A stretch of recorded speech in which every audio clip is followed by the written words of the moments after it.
crispy soft shell crab. Gasan mo natin mga kaibigan. So gawa tayo ng pang-marinate. Add fish sauce, vinegar, paprika, ground black pepper, onion, garlic,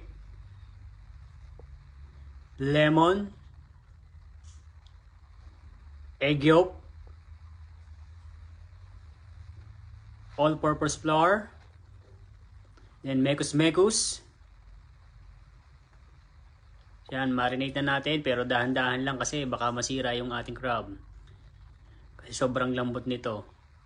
So gawa tayo ng breading, all-purpose flour, cornstarch, paprika, ground black pepper. So mix lang natin siya. After 1 hour, ito na po, atin na siyang luluto. So ingat lang pagbe-bread ng ating crab, baka masira. Cooking time. So dalawa lang para hindi masyadong mabigla ang luto. Ito na po, yummy!